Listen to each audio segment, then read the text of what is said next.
tema da nossa mensagem, o título da nossa mensagem é Perdendo Causas para Ganhar Unidade. Sabe quando você tem duas coisas que estão em jogo e você não pode ter as duas? Você tem que escolher uma delas. Você não consegue ter duas coisas sempre. Você não consegue tomar água e ao mesmo tempo continuar com a boca seca. Você não consegue sair na chuva e continuar sem se molhar, certo? Então, existem coisas que concorrem. E aqui o que Paulo está trabalhando nesse capítulo 6 são duas coisas que concorrem. Ou eu vou ter as minhas causas individuais supridas, ou a unidade. Não conseguirei ter as duas coisas ao mesmo tempo. E eu fico imaginando, quando eu leio esse capítulo 6, a cena, né? A cena de Paulo recebendo essas informações da igreja. Porque se você lembrar lá no capítulo 1, eu não vou lá, mas no capítulo 1, ele diz que alguém da casa de Cloe falou para ele os desafios que a igreja está vivendo. Capítulo 1, versículo 10, ele vai dizer que há divisões entre vocês. E aí então imagina a cena, né? Paulo está lá em Éfeso, recebeu alguém da casa de Cloe, e esse alguém que chegou trouxe para Paulo uma carta da igreja, nós já falamos disso lá no primeiro sermão, e a igreja tinha uma série de dúvidas. Paulo tem uma série de dúvidas da igreja para responder. Mas essa pessoa que chegou, ela não só entregou para Paulo as dúvidas da igreja, mas eu imagino que Paulo disse assim, e aí, como que vai a igreja lá? E aí a pessoa deve ter falado, Paulo, a igreja não vai muito bem não.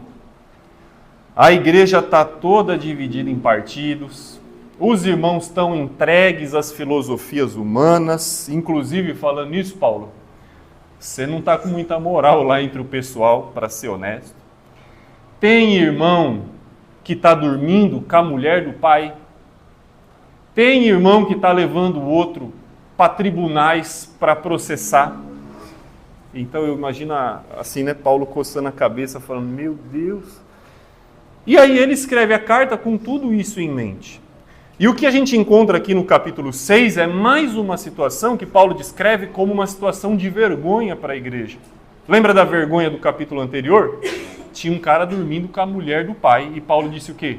Numa condição dessa de pecado explícito, precisa expulsar. Agora no capítulo 6, mais uma situação de vergonha, e o Renan leu para a gente aqui os versículos de 5 a 7, mas o que está acontecendo no capítulo 6? Um irmão teve um problema com o outro e foi resolver aonde? No tribunal.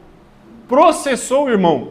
Um processou o outro. E aí é sobre isso, então, que Paulo agora quer trabalhar. Sabe que uma pessoa processar a outra é normal, não é? No seu trabalho você conhece alguém assim, na rua, quando você mora, você conhece alguém assim. É um comportamento que é normal por aí. Mas no seio da igreja é uma vergonha. Então a gente está falando de comportamentos, um cara dormir com uma mulher que não é a dele, é normal por aí. Na igreja é uma vergonha. Então ser o povo de Deus tem diversas implicações.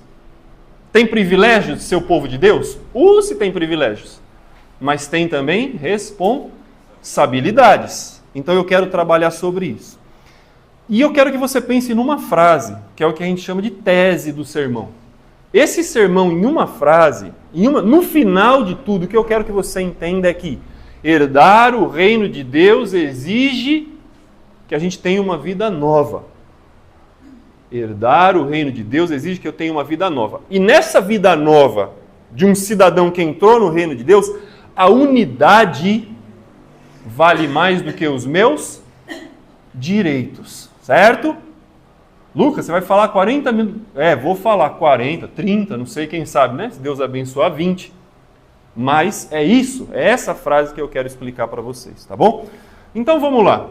Paulo começou a carta e já disse coisas incríveis para os irmãos, tipo assim, vocês foram enriquecidos em toda a palavra e conhecimento. Capítulo 1, versículo 5.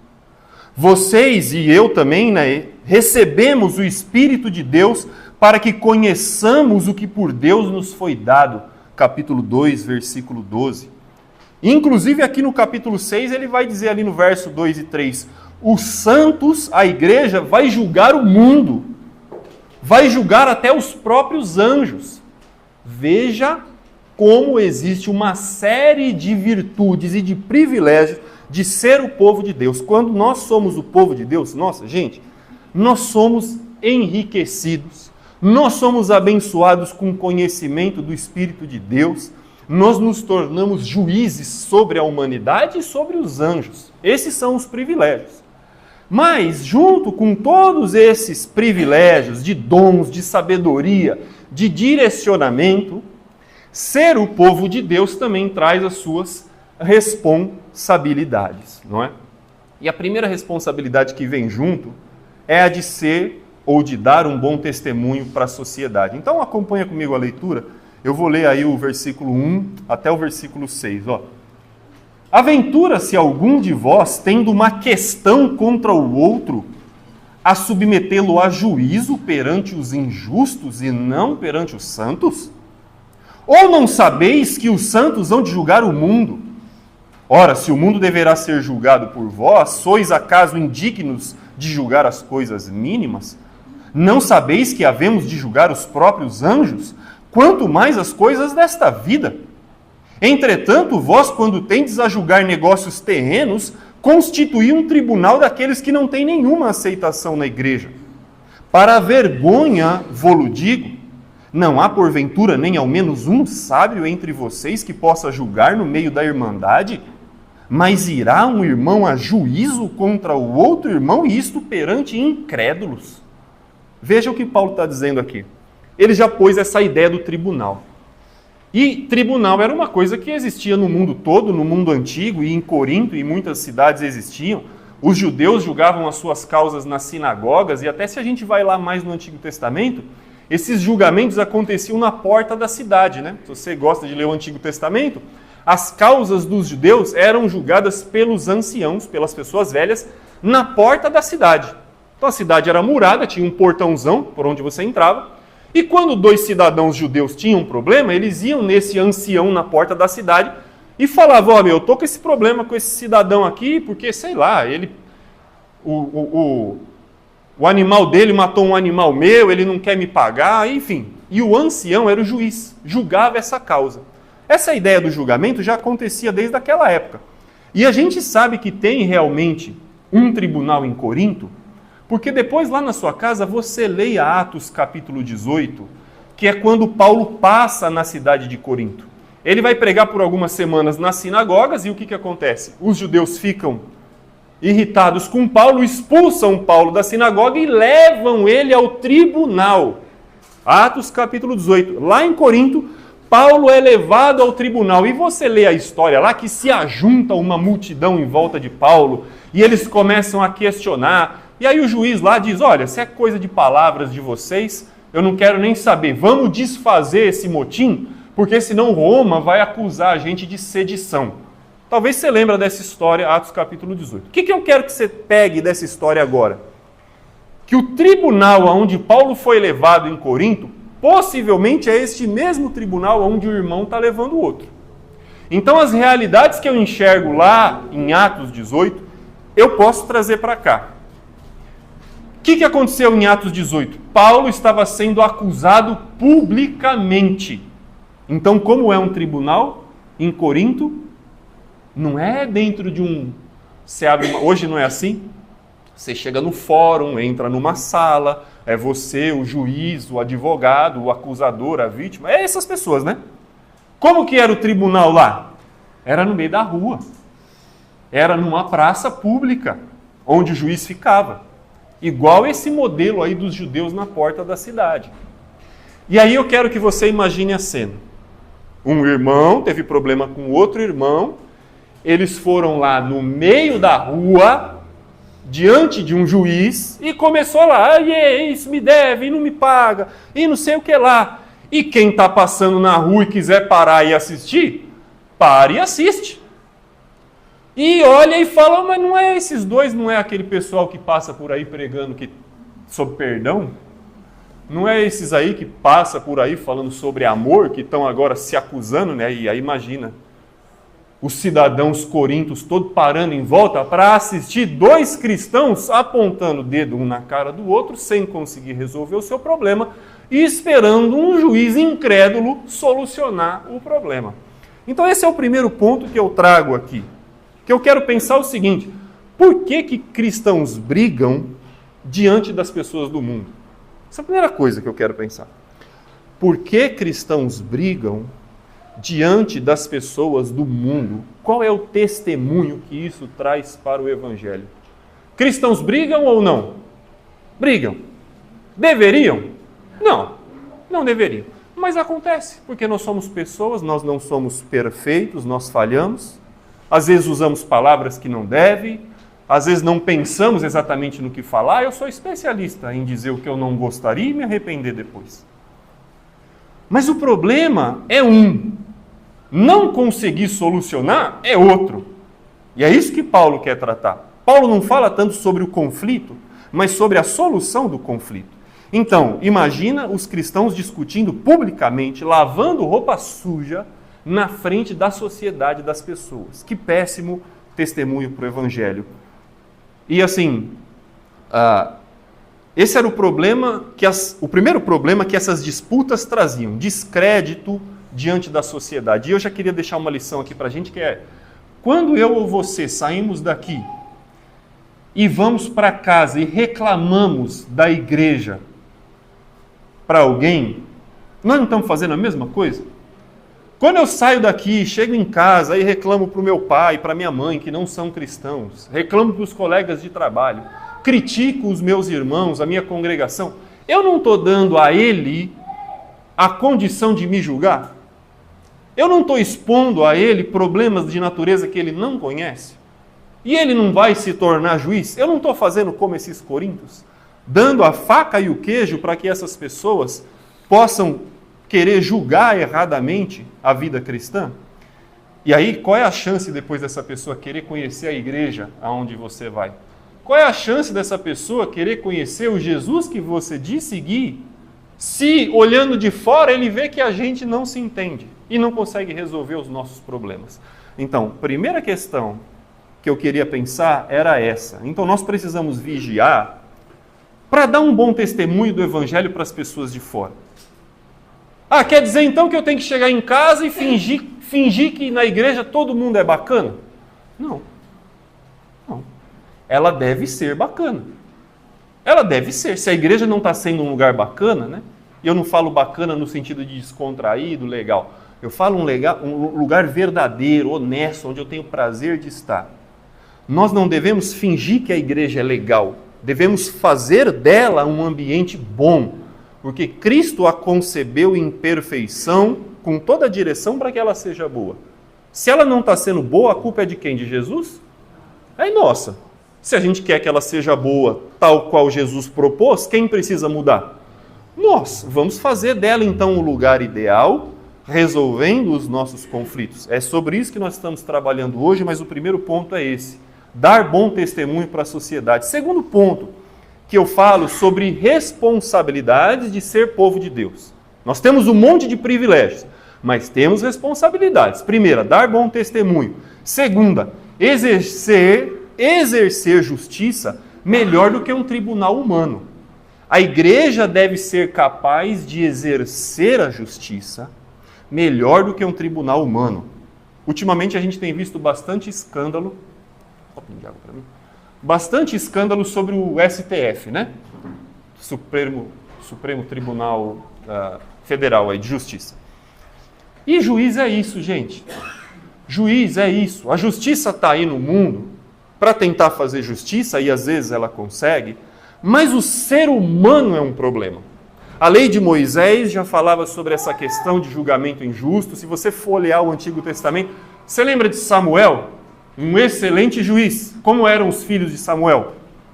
Horríveis, péssimos, julgavam insubordinados. Obrigado, meu amor. Julgavam sob suborno. E é o que leva o povo a falar: não queremos que seus filhos continuem exercendo o juízo, queremos um rei. Então é próprio do ser humano ser corrupto e não conseguir exercer a justiça como deve. Jesus foi vítima disso. Ele não foi levado diante do sumo sacerdote e não apresentaram testemunhas falsas contra ele? Não fizeram o mesmo com Estevão? Então, julgamentos, né? Juízes, tribunais humanos, são assim. E você acha que aqui em Corinto era igual?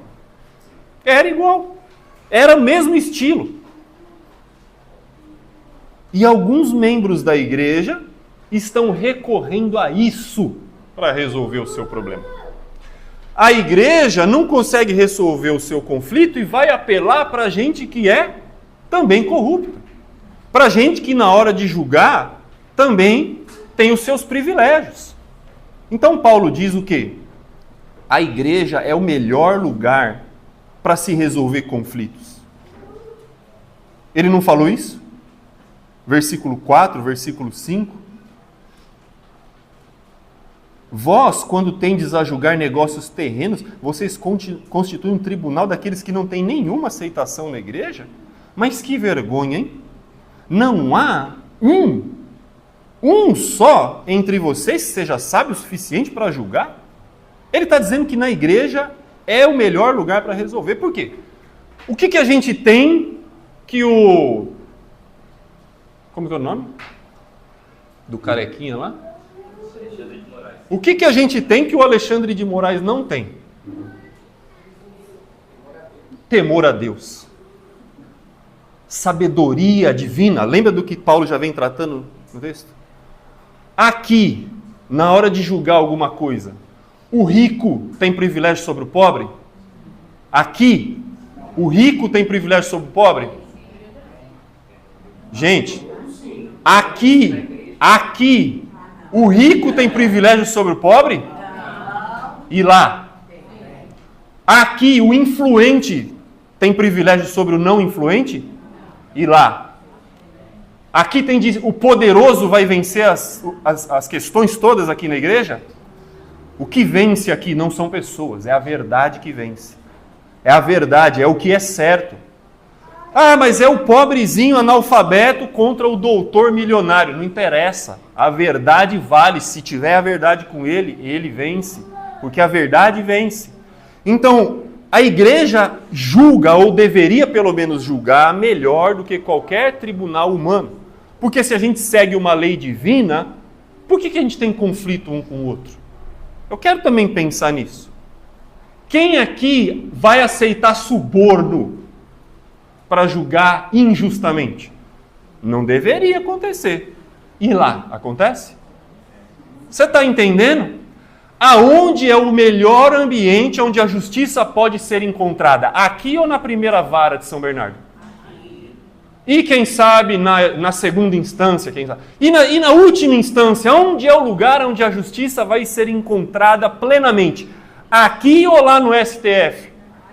Gente, não está claro para mim e para você. Isso é o que Paulo diz para eles. Vocês vão recorrer a tribunal humano quando vocês estão diante de uma igreja onde pode ser resolvidos os conflitos com a sabedoria divina, com plena justiça. No último dia vocês vão julgar, ele disse no versículo 3, os anjos. Como que vocês não conseguem resolver um conflito sobre as coisas mínimas da vida? Como eu espero que no último dia Deus me use como modelo contra os incrédulos e todos os anjos rebeldes, se aqui eu não consigo resolver com você, que número que caiu no dado? Ou quem vai ficar com a herança? Ou quem vai pagar por esse reparo? Ou de quem é essa cadeira? Eu não sei, e o texto não diz qual era a natureza do conflito entre eles, mas todos os conflitos serão pequenos. E como a gente não consegue resolver conflitos pequenos se Deus nos destina no último dia a ser juízes sobre causas universais? É verdade, eu não quero dizer que na igreja existem situações que nós precisamos recorrer ao tribunal humano. Tá? Se a igreja se vê diante de um crime, ela precisa expor isso à delegacia. Se eu bater na Margarete, eu não espero que a igreja tente tratar isso comigo, porque isso é um crime. Se um adulto abusar de uma criança, nós não vamos tentar resolver isso entre nós, porque isso é um crime. A igreja não julga crimes, a igreja julga causas. Se nós tentarmos esconder, né? Imagina que um adulto abusou de uma criança aqui dentro. Se isso for descoberto, não será tratado entre a igreja, será levado à polícia, porque isso é um crime. Se a igreja tentar tratar isso aqui, isso vai se tornar um escândalo. E você fica sabendo, as igrejas aí fora que tentam tratar os casos de pedofilia, abusos dentro da esfera da igreja, mas isso uma hora vai ganhando proporção, e uma hora vira um baita de um escândalo. E aí o primeiro ponto não era dar bom testemunho para a sociedade? Aí a gente mete os pés pelas mãos, né?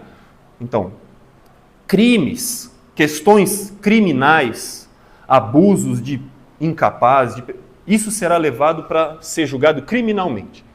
Mas os conflitos pessoais que nós temos entre nós precisamos resolver aqui. Certo, beleza. Segundo ponto, a igreja deve ser o ambiente da reconciliação fácil. O que é reconciliar? Duas pessoas brigaram, se dividiram e agora elas vão se reconciliar. A igreja é um ambiente onde isso acontece ou não? Deve acontecer. De que modo ainda eu digo? Fácil? A reconciliação deve acontecer de um modo fácil. Paulo diz isso no versículo 7 e 8. O só existir entre vocês demandas já é completa derrota. Por que vocês não sofrem antes a injustiça? Por que não sofrem antes o dano? Mas vocês mesmos fazem injustiça e fazem o dano, e isso aos próprios irmãos. Por que a igreja deve ser o ambiente da reconciliação fácil? Porque eu tenho um modelo. E quem é o meu modelo? Jesus é o meu modelo. Jesus era um cara carrancudo, chato, que ninguém chegava perto dele, incômodo. Era esse o estilo de Jesus? Ele ensinava e quando ele ensinava ele expulsava as pessoas da sua presença porque ele era desagradável? Não. Ele não era genioso, mal-humorado, brigão, nada disso. Jesus sabia sofrer o prejuízo, que é o que Paulo está dizendo aqui. Tanto sabia sofrer o prejuízo que ele não cometeu nenhum erro, e nós acabamos de celebrar a ceia aqui, que mesmo sem cometer nenhum erro, ele levou o prejuízo, levou o pecado de todo mundo. Então qual é a lição que eu aprendo com Jesus? Qual é a lição que eu aprendo? Jesus desceu a esse mundo para fazer justiça contra nós? Ele desceu para levar o prejuízo e nos livrar. Jesus é o cara da reconciliação fácil. Porque ele vem ao mundo e fala: o que precisa fazer para o homem se reconciliar com Deus? Ah, alguém precisa pagar a conta do pecado. Eu pago. Ele veio e pagou. E para Jesus isso aqui acontece com facilidade. Jesus, quero me aproximar de você. E os religiosos diziam: não, você é suja. Você é uma prostituta. Se Jesus soubesse, né? Aquela mulher que quebra o vaso e passa o perfume nos pés de Jesus, e o líder religioso pensa assim, ó, se ele soubesse aonde essa mulher botou a mão antes de entrar aqui, ele não deixava ela fazer isso. Mas Jesus é o cara da... Você quer se aproximar dele? Então vem. Ele é o homem que desce a esse mundo para nos ensinar que isso tem que acontecer de uma maneira fácil. E ele sofre o dano, e não é dinheiro que Jesus perde por sofrer o dano. Ele perde a vida. Mas os cristãos aqui de Corinto não estavam dispostos a perder vida e nem dinheiro. E eles levavam seus irmãos ao tribunal. Jesus morre numa cruz para livrar a mim e a você do tribunal. Mas sabe o que a gente faz com os nossos irmãos? Nós levamos eles ao tribunal. Me lembra aquela parábola do credor incompassivo, onde o rei chama o servo e diz para o servo: quanto você me deve? Olha, ele deve tanto, nem dava para pagar. E o cara se ajoelha, suplica, e o rei perdoa, porque o rei representa o pai, e o pai é o homem também da reconciliação fácil. Eu perdoo, você vai, você não me deve mais nada. Mas aquele conservo, quando ele sai na rua, ele encontra um cara que deve para ele quase nada. E ele faz o quê? Pega pelo pescoço, sufoca e diz: paga o que me deve. Nós somos assim. Porque o nosso Pai Celeste nos perdoa tudo e nos oferece reconciliação fácil. Mas quando eu encontro as pessoas que me devem tão pouco, eu sufoco elas, levo elas ao tribunal, opero ao contrário do modelo e do exemplo de Jesus. E aí não vai funcionar. Certo? Errado, né? Não deveria ser assim, mas é isso que estava acontecendo ali. Esse exemplo de Jesus sobre reconciliação, gente, que vai aparecer aqui no nosso meio, deve aparecer, tem que começar onde? Começa lá em casa. A verdade é que a gente quer estar pronto para reconciliar aqui uns com os outros, mas isso não vai acontecer se eu não reconciliar primeiro lá em casa, com a minha esposa. Se eu não reconciliar lá em casa com o meu marido. Se eu não começar lá com os meus filhos, com a minha mãe, com o meu pai. Vai ter que começar por lá. E aí essa prática que vai me acompanhando em todos os ambientes, porque se as pessoas não querem ter paz comigo, é com elas. Eu, como cristão, tenho que ser como Jesus. E Jesus é o homem da reconciliação fácil. Alguém fez um mal para você e quer te pedir perdão, o que você tem que fazer? Perdoe do fundo do seu coração. Ah, Lucas, você não sabe quanto machuca. Você acha que eu não sei quanto machuca? Todos nós aqui já sofremos dano, fomos machucados. Mas nenhum de nós era tão santo como Jesus e nenhum de nós vai pagar um preço tão caro como o dele. Se ele, sendo tão santo, pagou um preço tão caro, por que eu, sendo impuro, não posso pagar um preço tão pequeno? Então, comece em casa, com a esposa, com os filhos. Ele sofreu prejuízo para nos livrar do tribunal, para que eu não leve os meus irmãos ao tribunal, mas para que eu também os livre. E é exatamente isso que Paulo está orientando aqui para a igreja no texto que nós estamos lendo. Se reconciliem entre vocês. Se tiver quantos na igreja, quantos sábios precisa para se reconciliar? Um. Se tiver um na igreja, já dá para resolver a questão, ele fala. E ele vinha lá desde o primeiro capítulo dizendo, tenham o mesmo pensamento, tenham o mesmo parecer. E a igreja não consegue.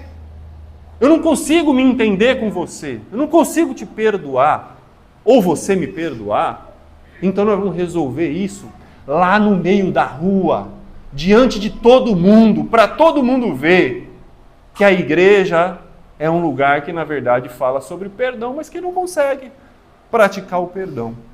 Então, os conflitos existem nas nossas esferas de relacionamento da igreja e em todas elas.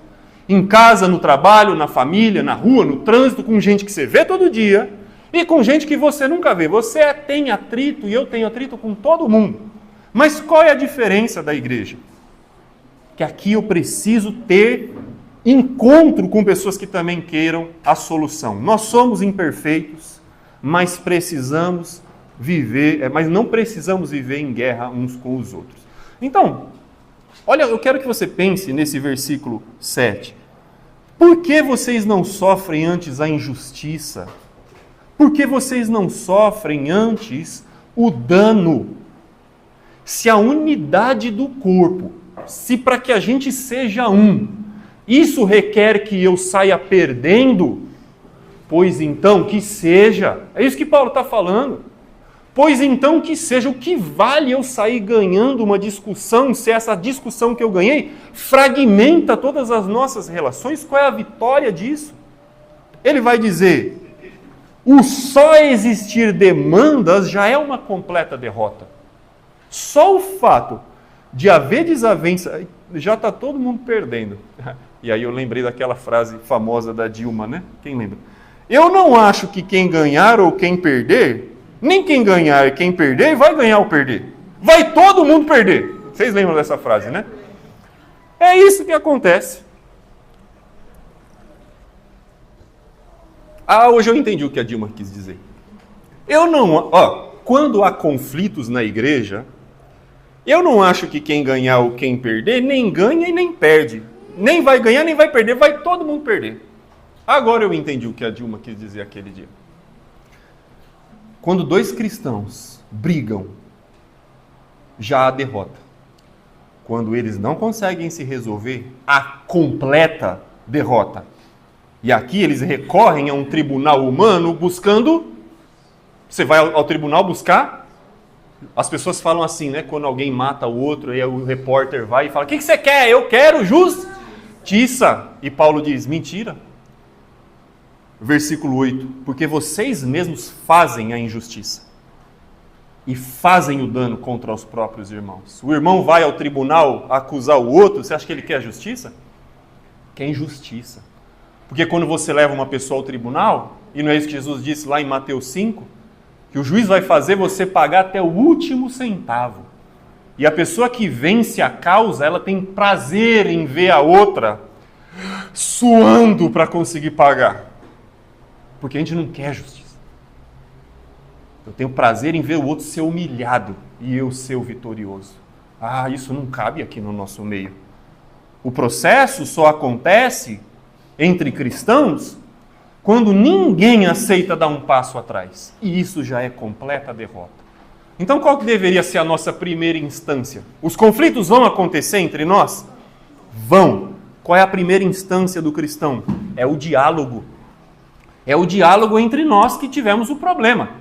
E nesse diálogo já deve acontecer reconciliação. Já deve acontecer. Mas vamos dizer que não acontece. Vamos dizer que no diálogo não aconteceu. Recorra à igreja. A igreja é a segunda instância. Encontre um sábio para julgar a causa.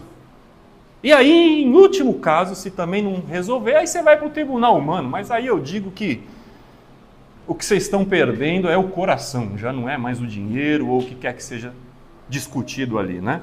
Então, quem busca, presta atenção, um cristão que busca a qualquer custo a justiça de modo cru, de modo frio, ele está comprometendo a unidade.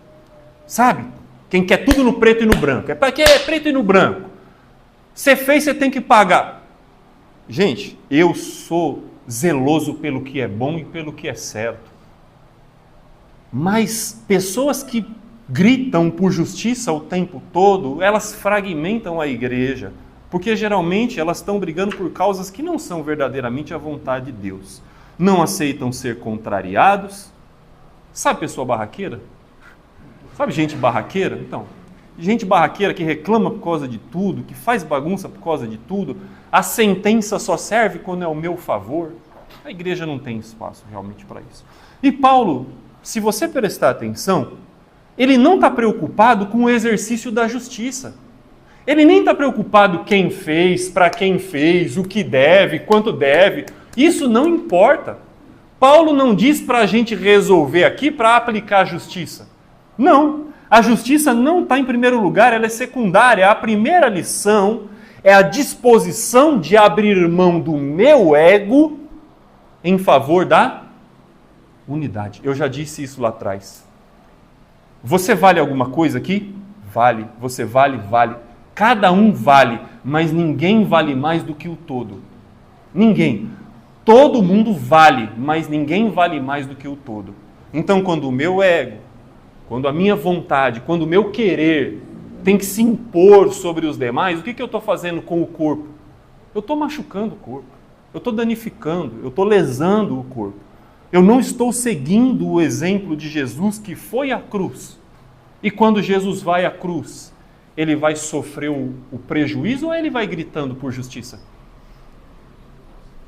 Pode falar, ele vai gritando por justiça lá na cruz ou ele vai sofrer o prejuízo? Então não preciso falar mais nada. O exemplo de Jesus está aí para nos dizer que não há vencedores quando há disputas na igreja. E por último, a parte das aplicações, eu queria dizer o seguinte: aceitar o prejuízo não é fácil mesmo.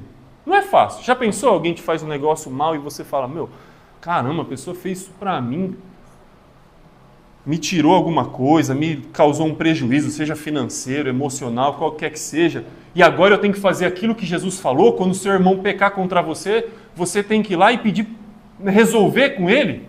A gente não pensa, ele que venha falar comigo, foi ele que me fez mal. Bom, agora eu vou ter que fingir ir lá falar com ele está fingindo que nem fez nada. Poxa, aceitar o prejuízo não é fácil, mas esse é o caminho do reino. E aí eu queria ler os versículos 9 e 10. Vocês não sabem que os injustos, olha, injustiça é o que eles estão fazendo, indo a tribunal, levando o irmão a tribunal, não perdoando as causas. Quais são as implicações de ser assim? Versículo 9.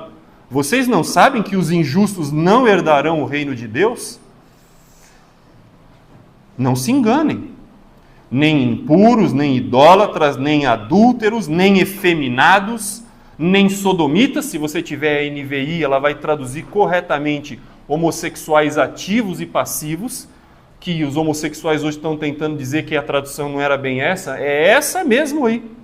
Efeminados e sodomitas, homossexuais passivos e ativos, ladrões, versículo 10, avarentos, bêbados, maldizentes ou roubadores. Nenhum desses herdará o reino de Deus. É fácil olhar para um ladrão, é fácil olhar para alguém que fez uma coisa tão péssima e dizer, esse aí não vai para o céu. Mas junto com esses não irão também os injustos. Junto com esses não irão aqueles incapazes de resolver os seus conflitos. Junto com esses não vão nenhum daqueles que olham para a cruz de Cristo e encontram um modelo para perdoar e resolver o seu problema com o próximo. Então o reino de Deus não é para quem quer permanecer do mesmo jeito. Não é.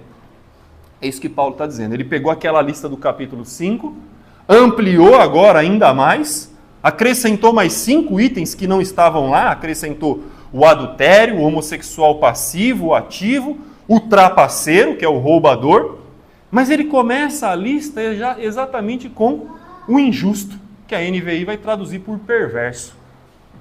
Ele começa a lista por esses homens que estão levando os irmãos a juízo. Mas olha que interessante o que ele diz no versículo 11.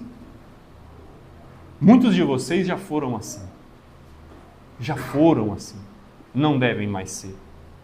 Tais fostes alguns de vós, mas vocês foram lavados, vocês foram santificados, vocês foram justificados em nome do Senhor Jesus Cristo e no Espírito do nosso Deus.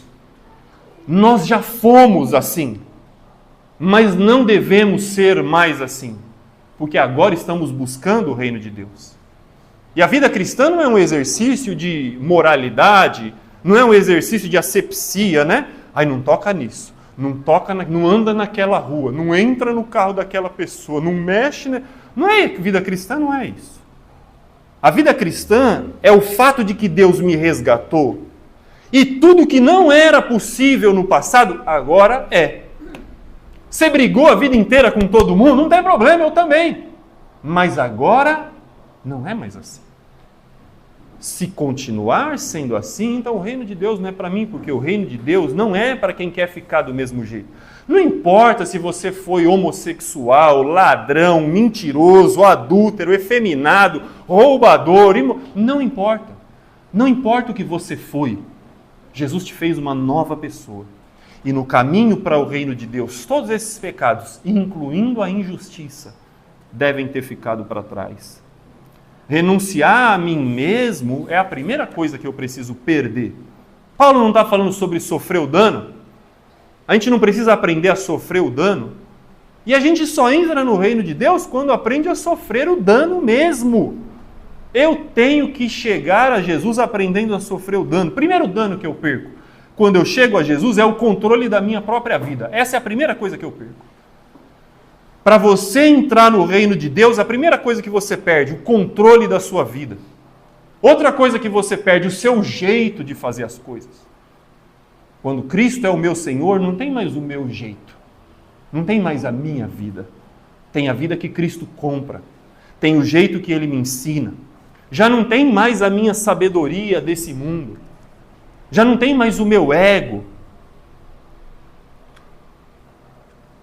E Jesus disse lá em Mateus 10, do 37 ao 39, que eventualmente eu perco até meu pai, a minha mãe, esposa, filhos e até a própria vida, para aí sim começar a ganhar.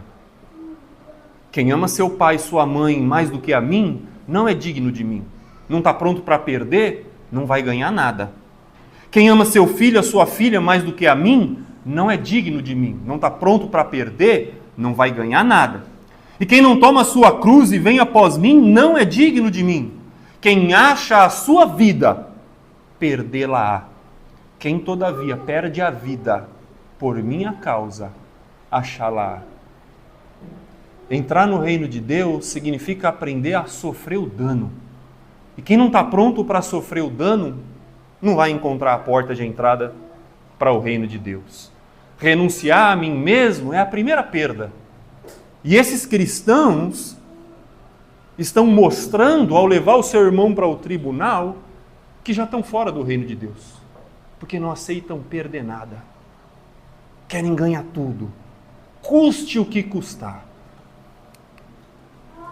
E o reino é para quem aceita as mudanças exigidas por Jesus, para a gente terminar.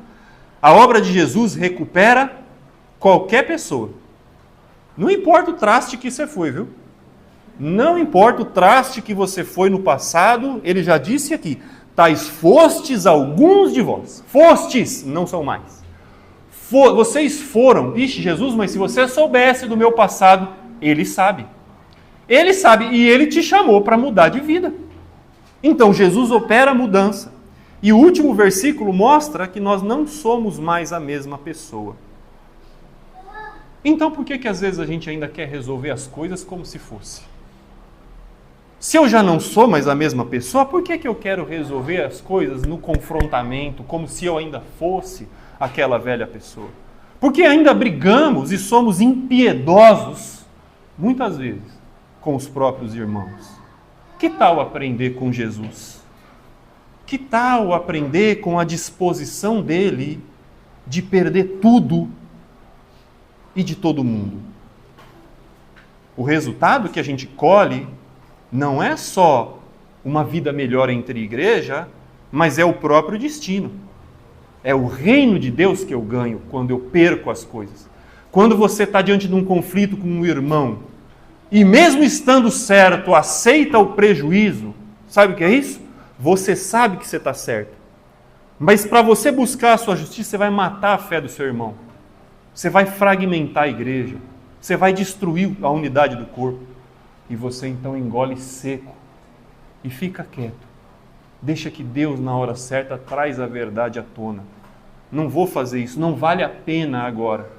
Esse é o sinal de que eu estou entrando no reino de Deus. Isso não melhora a minha vida só aqui com vocês, isso muda o meu destino para sempre. Então, conflitos entre nós acontecem, mas só quando renunciarmos os nossos próprios direitos é que alcançaremos alguma vitória. Quem está pronto para levar o prejuízo mostra que já aprendeu a deixar para trás a velha vida. Precisamos abrir mão de muita coisa para entrar no reino. Mas aquilo que estamos ganhando é muito maior do que aquilo que parece que a gente está perdendo. Na verdade, quando a gente começa a observar por essa perspectiva, toda a perda, na verdade, ela é lucro. Porque eu perco o meu para ganhar com todos vocês. Que Deus nos ajude e nos abençoe. Amém.